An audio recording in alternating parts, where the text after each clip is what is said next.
할렐루야. 하나님께 영광 돌립니다. 여러분 모두를 축복합니다. 오늘은 5월 22일 주일입니다. 먼저 기도하겠습니다. 하나님께 영광을 올려드립니다. 온 마음으로 하나님을 사랑하며 예배하며 경배합니다. 찬송합니다. 하나의 마음으로 단마음으로 하나님께 감사의 제사를 드립니다. 하나님께서 예배를 기뻐 받으시고 거룩하고 복된 날 하나님의 임재하심 가운데 우리의 온 영과 자아가 깨어나고 회복되는 귀한 예배가 되게 하옵소서. 성전을 찾아 예배하고 영상을 통해서 예배하는 주의 음성 듣기를 사모하고 은혜를 사모하고 응답을 사모하는 주의 백성들 가운데 하나님께서 함께 하시며 응답하여 주시기를 원합니다. 이곳에 있으며 땅끝에 있는 모든 복음적인 교회들과 주님을 사모하는 모든 곳에 주의 애로가 풍성하게 넘치게 하시고, 특별히 코로나19 이 모든 재난이 물러가고 러시아와 우크라이나의 전쟁이 종식되고 이 땅의 모든 재난 가운데 하나님의 애로가 넘치기를 원합니다. 오늘도 말씀하실 하나님을 찬양합니다. 예수님의 이름으로 사모하며 기도합니다. 아멘. 이제 대면 예배가 허용이 되었습니다. 꼭 성전을 찾아 예배하시고요. 이 말씀은 우리가 전도용으로 사용할 수 있습니다.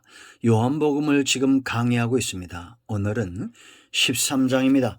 13장 전체를 묵상해 보시고요. 이 13장의 핵심절 바로 34절입니다. 새 계명을 너에게 주노니 서로 사랑하라. 내가 너희를 사랑한 것 같이 너희도 서로 사랑하라. 너희가 서로 사랑하면 이로써 모든 사람이 너희가 내 제자인 줄 알리라. 아멘. 성도의 삶은 제자의 삶입니다. 이것이 드러나야 됩니다. 어떻게 드러난다는 것입니까? 예수님에게 사랑을 이미 입은 저와 여러분이 서로 사랑할 때 이 사랑을 행하고 전하는 그런 삶을 살아갈 때 사람들이 우리가 예수님의 제자인 것을 안다는 겁니다. 여러분, 제자라는 것은 스승을 그대로 닮은 사람을 말합니다. 스승 안에 있는 모든 영향력이 그대로 나타나는 것이 바로 제자의 삶이고 그들의 행동입니다. 그렇지 않습니까?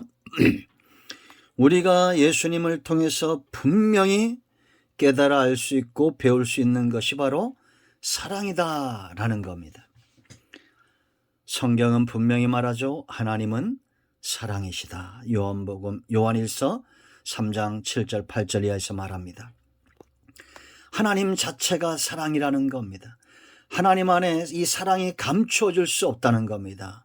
여러분, 우리가 살다 보면 원수도 만나고 또 좋은 사람들도 만납니다.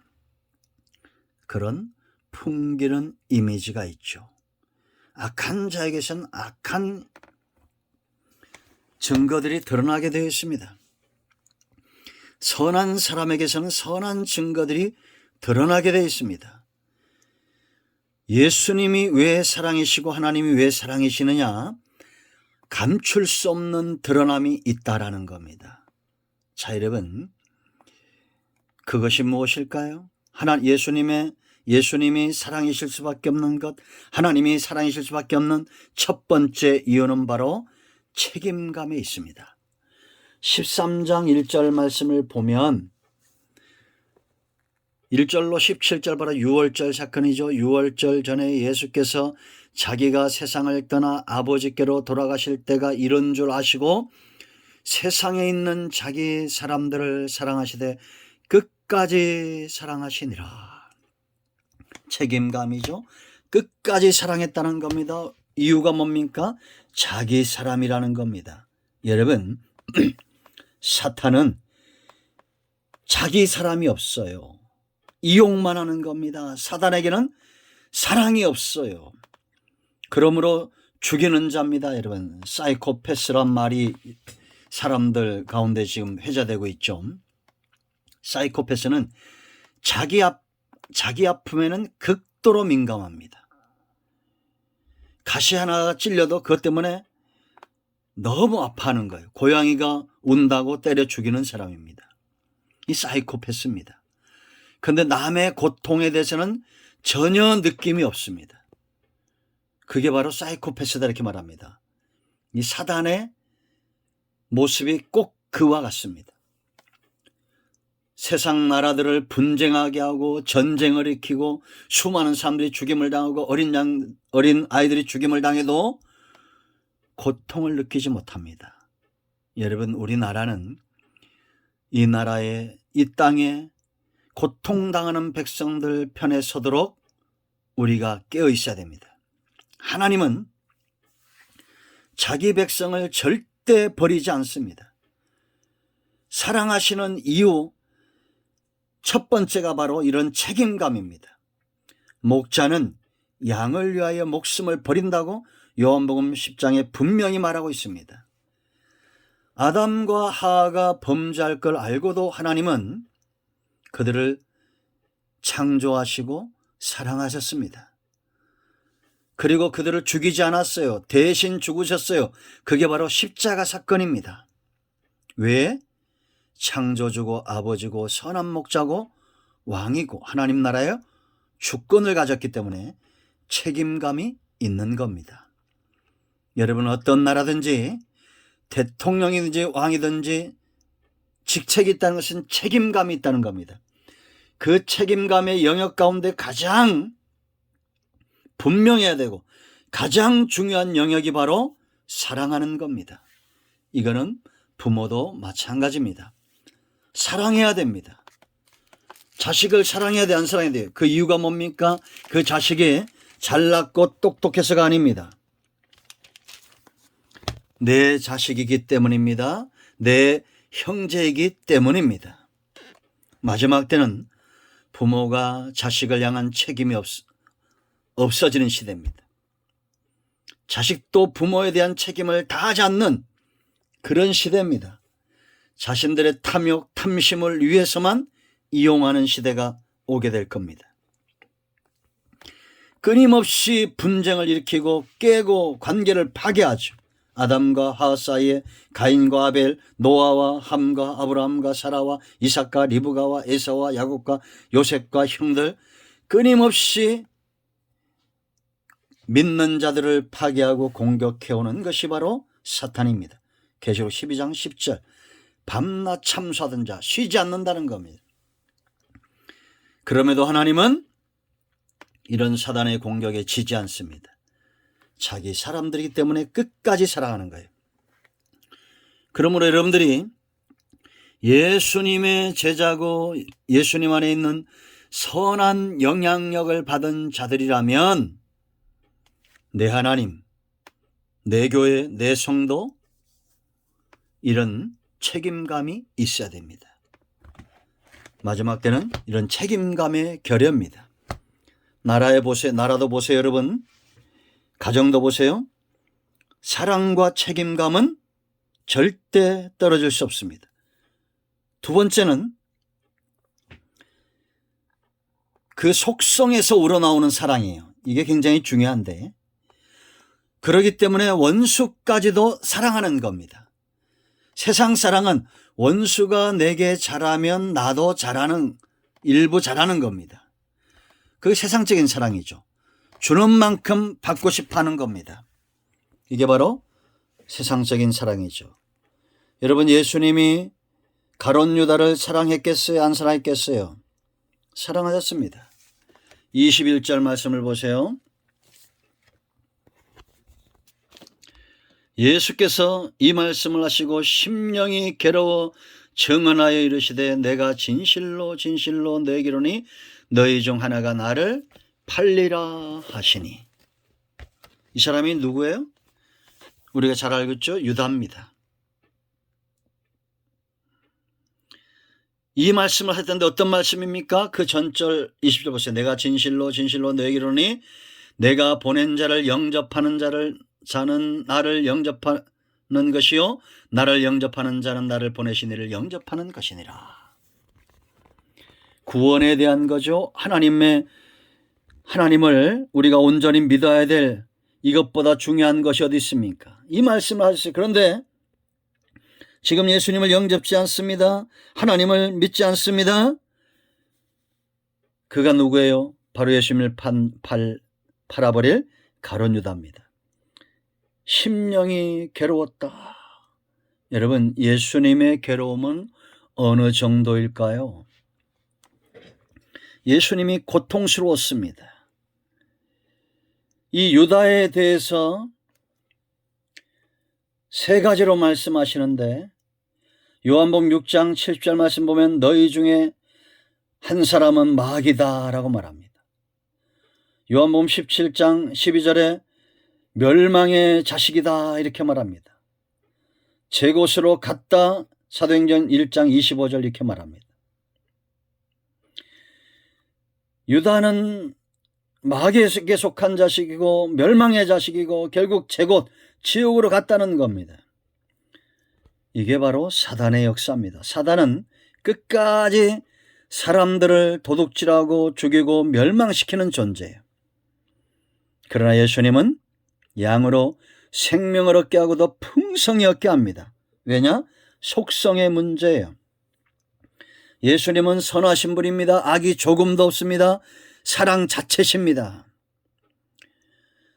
단물을 내는 샘에서는 단물만 나오고 쓴물, 독이 있는 물을 내는 샘에서는 독이 나오고 독사에게서는 독이 나오고 양에게서는 젖이 나오죠. 그거와 똑같습니다. 그러므로 여러분 우리가 하나님께 나아가기를 주저하면 안 됩니다. 하나님 안에는 사랑만 있어요. 그리고 우리가 제자라면 이제 우리 안에 사랑으로 채워야 됩니다. 모든 불순물들을 빼버려야 돼요. 원수까지도 사랑해야 된다? 이유가 뭡니까? 그가 변화되고 그가 장차 앞으로 잘되고 내게 유익한 사람이 되고 그런 걸 내다보고가 아니에요. 내가 예수님 닮은 사람이기 때문이다 라는 겁니다. 세 번째, 예수님의 사랑에 중요한 것이 있습니다. 지금 1절로 17절에 유월절을 지내면서 예수님이 발을 씻겨주죠. 이제 허리에 수건을 동이고 물을 대야에 갖다가 제자들을 한 명씩 씻기기 시작합니다. 그런데 베드로가 말하죠. 주여 어떻게 내 발을 씻기시나이까? 네가 지금 이것을 알지 못하지만 장차 알게 될 거라는 겁니다. 이후에는 알게 될 것이다. 7절에 그때 베드로가 이르되 내 발을 절대로 씻지 못하리라. 왜 베드로가 이렇게 절대로 내 발은 씻지 못합니까? 이런 말 했겠어요. 원래 종들이 주인의 발을 씻는데 예수님이 지금 종의 자리로 내려가서 자기 발을 씻다니 너무 망극하고 황송하여 씻을 수 없다라고 이렇게 말한 거예요. 강경하게. 그때 예수님이 하신 말씀을 보세요. 예수께서 대답하시되 8절에 내가 너를 씻지 아니하면 네가 나와 상관이 없다. 아니, 발을 씻는 것이 무엇이길래 도대체 예수님과 상관이 없다고 말하고 이제 12절 이하에서는 너희도 서로 발을 씻어줘야 된다라고 말할까요? 상관이 없다 말하니까 9절에 시몬 베드로가 말합니다. 주여 내 발뿐 아니라 손과 머리도 씻어 주소서. 그때 예수님이 하신 말씀이 있어요. 10절에 예수께서 이르시되 이미 목욕한 자는 발밖에 씻을 필요가 없느니라. 온몸이 깨끗하니라. 너희가 깨끗하나 다는 아니니라. 가룟 유다를 말하죠. 구원받지 못한. 목욕했다는 것은 우리가 구원받았다는 겁니다. 죄 문제가 해결됐다는 거예요. 그런데 발을 씻는다는 것은 우리가 성막론에서 배웠죠. 물두멍에서 수족을 씻었습니다. 자범죄 해결입니다. 우리는 예수 믿은 이후에도 죄를 지을 수 있습니다. 그때마다 우리는 그 죄에서 떠나고 회개해야 됩니다. 여러분, 우리는 정죄하면 안 돼요. 정죄 함정 늪에 빠지면 안 됩니다. 어떤 죄인이라도 정죄하면 안 돼요. 그 사람이 회개하도록 돕는 것, 발을 씻도록 돕는 것, 섬겨주는 것, 지혜롭게, 그것이 중요한 겁니다. 이런 발을 씻기는데 뜨거운 물 갖다 확 붓는다든가 아니면 기분 나쁘게 팍팍 씻는다든가 그러면 대접받는 사람이 얼마나 민망스럽겠습니까? 사람들을 죄인이라고 흘겨보고 비난하고 뒤에서 우리가 조롱하고 그런 태도 자체를 버려야 됩니다.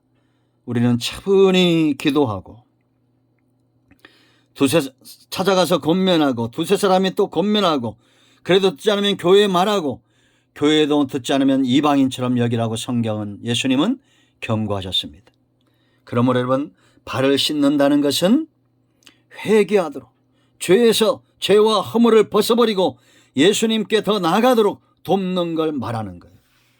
그리고 발을 씻는 것은 항상 낮은 자리로 간다는 겁니다. 사랑은 낮은 곳에서부터 섬겨야 돼요. 가난한 자, 나그네 된 자, 고아들, 과부들, 연약한 자들, 예수님은 세리와 죄인의 친구들이었습니다.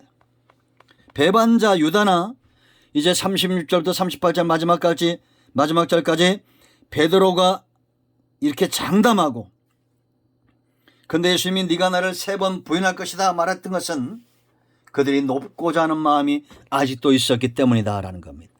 낮은 곳으로 가야 됩니다. 섬김은 낮은 곳으로, 사랑은 위에서부터 낮은 곳으로 흘러가야 돼요. 할렐루야. 그러므로 예수님이 섬겨주신 거죠. 낮은 자리로 가서 무릎을 꿇고 허리를 동이고 그 섬기는 일에, 낮은 곳을 섬기는 일에 최선을 다했다라는 겁니다. 여러분, 사람들이 좋은 것을 먹고 좋은 옷을 입고 좋은 차를 타고 좋은 집에 살고 지금 우리나라는 이것만 큰 이슈인 것 같아요. 그래서 이번에도 선거하면서 이슈로 내거는 것이 뭐냐? 세금 면제해 주겠다는 겁니다. 여러분, 이런 데 속지 마세요. 국민도 수준이 있죠. 어떻게 얼마 준다, 뭐 어떻게 준다, 뭐 감면해 준다, 이런 데 넘어가는 성도들은 그야말로 어리숙하고 후진국 수준입니다. 여러분, 돈 보고 사람 찍었어요? 돈 보고 대통령 찍었어요? 회개하세요. 후진국 수준입니다. 지금 우리나라가 온통 이런 데 관심이 있는 것 같아요. 지금 한쪽에서는 전쟁이 일어나서 수많은 사람이 죽습니다. 한쪽에서는 기근이 일어나서 먹을 것이 없고 마실 물이 없어서 죽어갑니다. 그런데 우리는 더 큰 집, 더 좋은 차 이런 데 온통 마음을 빼앗기고 있습니다. 낮은 곳에 가고자 하는 자들이 없습니다. 저도 제 양심의 가책 소리를 듣고 우리 모두가 이제는 낮은 곳, 고통받는 곳, 어려움에 처한 곳, 죄인들, 세리들 이런 데 관심을 둬야겠습니다. 마지막 4번째 예수님의 사랑은 계명적 사랑이에요. 오늘 이번 새 계명을 주셨다고 그랬죠. 계명입니다. 법은 지켜져야 됩니다. 하나님도 이 법을 지키기 위해서 십자가에서 죽으신 거예요. 우리도 이제 이 계명, 사랑하면 모든 법을 지킬 수 있습니다. 성도의 사랑은 계명적 사랑이다. 사랑을 해도 되고 안 해도 되고 아니라 반드시 해야 된다. 구약의 모든 십계명과 규례와 율례들이 예수님이 주신 이 새 계명으로 완성되어진 겁니다. 십자가 사랑으로 모든 죄와 그 책임들을 사랑으로 다 감싸 안으신 거예요. 이루신 겁니다. 온전케 하신 거예요. 이제 사랑은 해도 되고 안 해도 되고 아니라 계명적 사랑을 하는 사람이 하나님의 말씀에 순종하는 자다라는 겁니다. 우리 모두가 예수님의 제자로 인정되기를 원합니다. 사랑하십시오. 그러면 예수님의 제자인 줄 세상이 알 겁니다. 기도합니다. 이 말씀대로 되기를 원합니다. 예수님의 이름을 의지하여 기도하오니 우리 가운데 마음이 상한 자, 병든 자 치유하시고 회복시키시고 온전케 하여 주시옵소서. 하나님이 사랑이듯이 우리도 사랑의 통로가 되기를 원하고 예수께서 십자가 이 강력하고 큰 사랑의 통로가 되기를 원합니다. 예수님의 이름으로 사모하며 축복하며 취하며 기도합니다. 아멘. 이제는 우리 주 예수의 크신 은혜와 하나님 아버지 큰 사랑과 성령의 유로통 충만 치유 회복하심의 역사가 영상을 통해서 예배하는 모든 주의 백성들, 큰나무 교속한 모든 권석들, 서울무대에 속한 하스템의 모든 교직원들, 세계인형 박물관 조단한 대표와 모든 직원들과 그곳에 함께하는 모든 분들 위해 영상을 통해서 예배하는 169명의 주의 사랑하는 백성들 위해 우크라이나에 고통당하는 백성들, 이 땅의 기근과 전염병으로 고통당하는 하나님의 백성들 위해 이제부터 영원토록 함께 있을지어다. 아멘. 할렐루야. 이런 모두를 축복합니다. 아멘.